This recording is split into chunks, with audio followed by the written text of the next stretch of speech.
سر economy کے حوالے سے میں بات کرنا چاہوں گی سیگمنٹ میں چارٹر آف اکانومی کے حوالے سے بڑی بات ہوتی ہے کہ ہونا چاہیے، وقت کی اہم ضرورت ہے، لیکن بہت سی چیزیں ایسی جو ہمارے وقت کی اہم ضرورت ہوتی ہے لیکن وقت ہاتھ سے نکل جاتا ہے اور پھر ہم کہتے ہیں یہ بہت پہلے ہو جانا چاہیے تھا، لیکن چلے بہرحال ایک جملہ دیر آئے درست آئے، آپ کو نہیں لگتا کہ ابھی صحیح وقت ہے کہ چارٹر آف اکانومی ہو جانا چاہیے؟ دیکھیں اس وقت جو چارٹر آف اکانومی ہے، ہم نے اکانومی کو ہم ورڈ کو بہت یوز کرتے ہیں، لیکن اس وقت ضرورت اس چیز کی ہے کہ ایک چارٹر آف ریکنسیلیشن ہونا چاہیے کہ سب لوگ مل کے یہ فیصلہ کریں کہ ہم نے ملک کی معیشت کو آگے بڑھانے کے لیے اپنے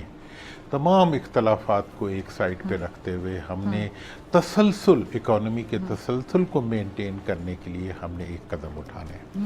اور ہماری اکانومی کا ایشو یہ ہے کہ ہر حکومت آتی ہے تو وہ ایک نئی معیشت کی پالیسی لے کے آ جاتی ہے اور اس پالیسی کے ذریعے جو ہے جو کچھ کیا ہوتا ہے اس کو ریورس کر دیتے ہیں، مطلب وقت ضائع ہو رہا ہوتا ہے۔ ابھی اس لحاظ سے ایک کام تو آئی ایم ایف کر رہا ہے، وہ یہ کر رہا ہے کہ حکومتوں کو باندھ کے وہ سب کچھ کرا رہا ہے جو ان کے خیال میں، اور آئی ایم ایف سے بڑی اچھی خبریں بھی آ رہی ہیں اور ابھی پازیٹیو ڈیولپمنٹس بھی اس سلسلے میں ہو رہی ہیں، تو اس کیا لیے کہ حالات میں بہتری بھی ہوگی۔ میرا یہ خیال ہے کہ اس وقت چارٹر آف اکانومی کے لیے چارٹر آف ریکنسیلیشن بنیاد بنے گا اور وہ اب کرنا چاہیے سیاستدانوں کو، اس کے علاوہ اب کوئی راستہ نہیں ہے، ورنہ عوام بھی جو ہے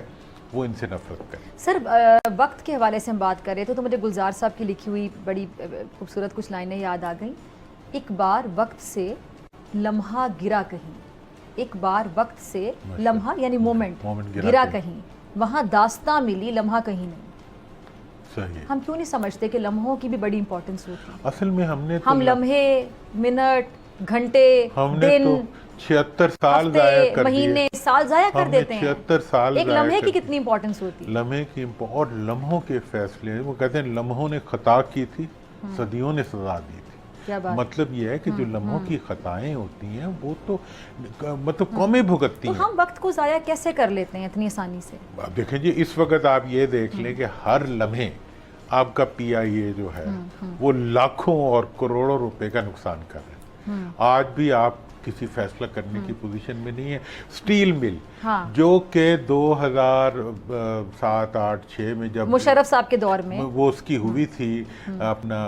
سیل ہوئی تھی اور وہ بیسٹ، اور مشرف صاحب کے دور میں سٹیل مل کتنا بزنس کر رہی تھی، کتنا پروفٹ دے رہی تھی، اسی پروفٹ پہ لا کے اس کی ڈیل کی گئی تھی، اس کو جو ہے روک دیا گیا اور اس کے بعد اب جو ہے ہر پاکستان کا جو شہری ہے اس سریے کے اوپر سریے کی قیمت سے زیادہ ٹیکس دے رہا ہے اس مل کو چلانے کے لیے۔ اسی طرح پی آئی اے آپ کا، پی آئی اے کو چلانے کے لیے ہر پاکستانی جو ہے وہ اپنی خون پسینے کی کمائی جو ہے وہ ان لوگوں کے لیے خرچ کر رہا ہے جو پی آئی اے میں بیٹھ کے سفر کرتے ہیں۔ آپ کو پتہ ہے کہ پی آئی اے میں اس ٹائم پہ 30 جو طیارے تھے اس میں سے 11 تقریباً فنی خرابی کی وجہ سے کہہ لیں کہ فلیٹ میں سے 11 طیارے تقریباً گراؤنڈ ہیں اور 30 میں سے 19 طیارے بچے، 19 طیارے پروازیں کر رہے ہیں اور تقریباً 7200 کے قریب جو ملازمین ہیں وہ آپ سمجھ لیں کہ جو ان کے پرماننٹ ملازمین ہیں وہ ہیں، ڈیلی ویجز اس کے علاوہ ہیں، کانٹریکٹ ملازمین اس کے علاوہ ہیں۔ اب مجھے بتائیں جو 19 طیارے پرواز کر رہے ہیں ہوا میں،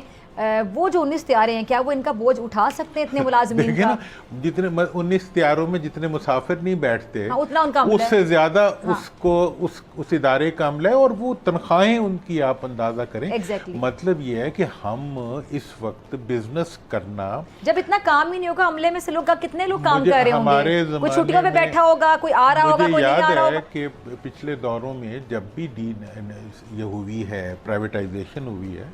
حکومت نے اگر اپنے 40% شیئر یا 50% شیئر اپنے پاس رکھ کے پرائیویٹائز کیا ہے اور اس کی جو رننگ ہے وہ کسی پرائیویٹ کمپنی کو دی ہے، اس کا ریزلٹ یہ ہوا کہ ان 40% کی ویلیو کئی 100% بڑھ گئی۔ سبسکرائب کریں اور بیل دبائیں تاکہ کوئی خبر رہ نہ جائے۔